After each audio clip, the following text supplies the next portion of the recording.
What's going on, everybody, and welcome back to Comic Breakdown. If you guys are new to the channel, do me a favor and hit that sub button, hit that notification bell, and make sure you're not missing any of the awesome content we have coming out. Now, for this video, we're going to be jumping into the last issue of the Hellfire Gala event. And that is going to be X Factor issue number 10. And if you haven't been keeping up with the Hellfire Gala, go ahead and check out the link in my description as well as the top of this video. It will get you completely caught up on everything that's been going on and everything that was revealed in this line. Now, this is written by Leah Williams. The art is by David Bolden. And this issue is really going to show us more what Prodigy has going on. Because for a long time, Prodigy, he has been investigating his own death. Not really understanding how all the pieces connect together, this issue really connects all the dots. And as the Hellfire Gala comes to a close, it's revealed that somebody dies. Now, with that being said, let's dive into this breakdown. Alright gang, so as we dive into the last issue for the Hellfire Gala, we're picking up with X Factor. Now this story is picking us up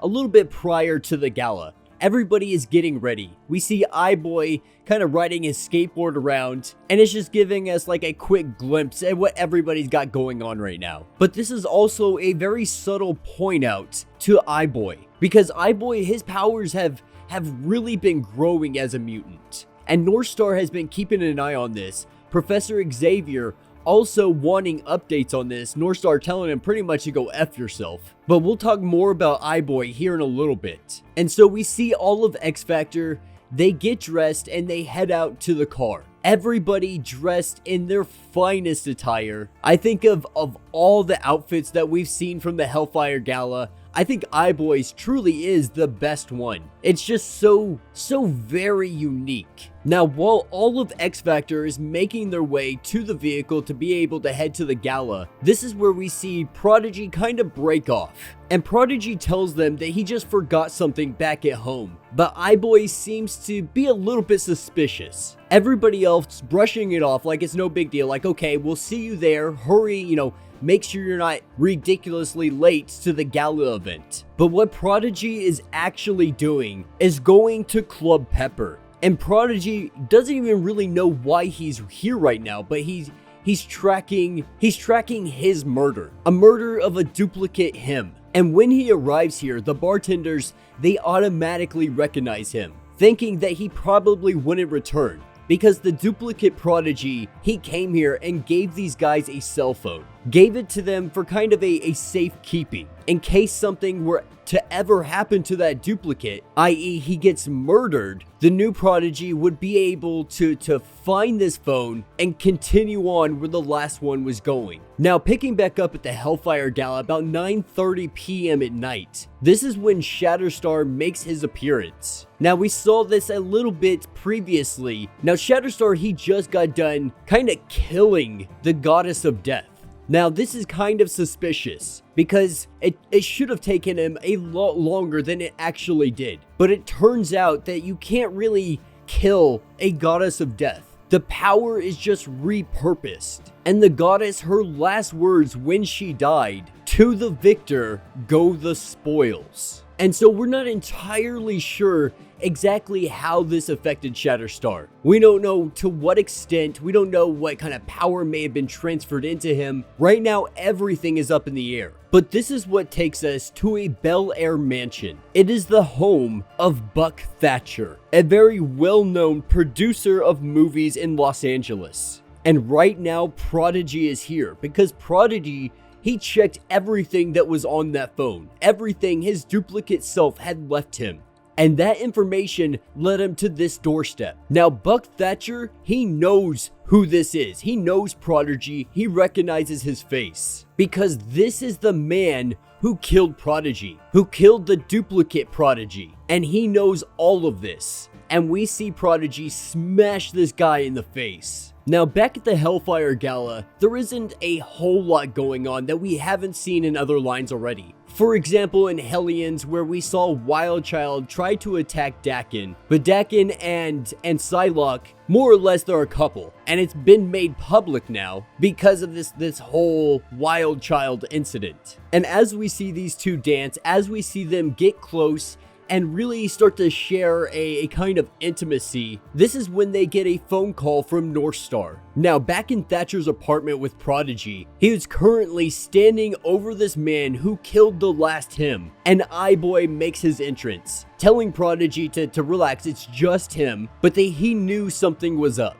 Eye-Boy already knew that he was lying back at the boneyard. He saw Club Pepper, so he checked there first. The bartender's worried about where Prodigy may be because the guy, Buck Thatcher, he is extremely dangerous. But the bartenders, they have good reason to be worried because this man is a predator. This is the man that murdered him. Not just him, but dozens and dozens of individuals over the course of the last 2 decades. This man is a serial murderer, specifically targeting young, gay, black men. And Prodigy shows Eye-Boy his duplicate self, his past self, leaving a recording saying that his investigation led him to this man and that he left this recording just in case he ended up dead, just in case he ended up murdered, him leaving a breadcrumb trail for Prodigy to find. And Eye-Boy, after hearing all of this information, he asks Prodigy if he wants to see something cool.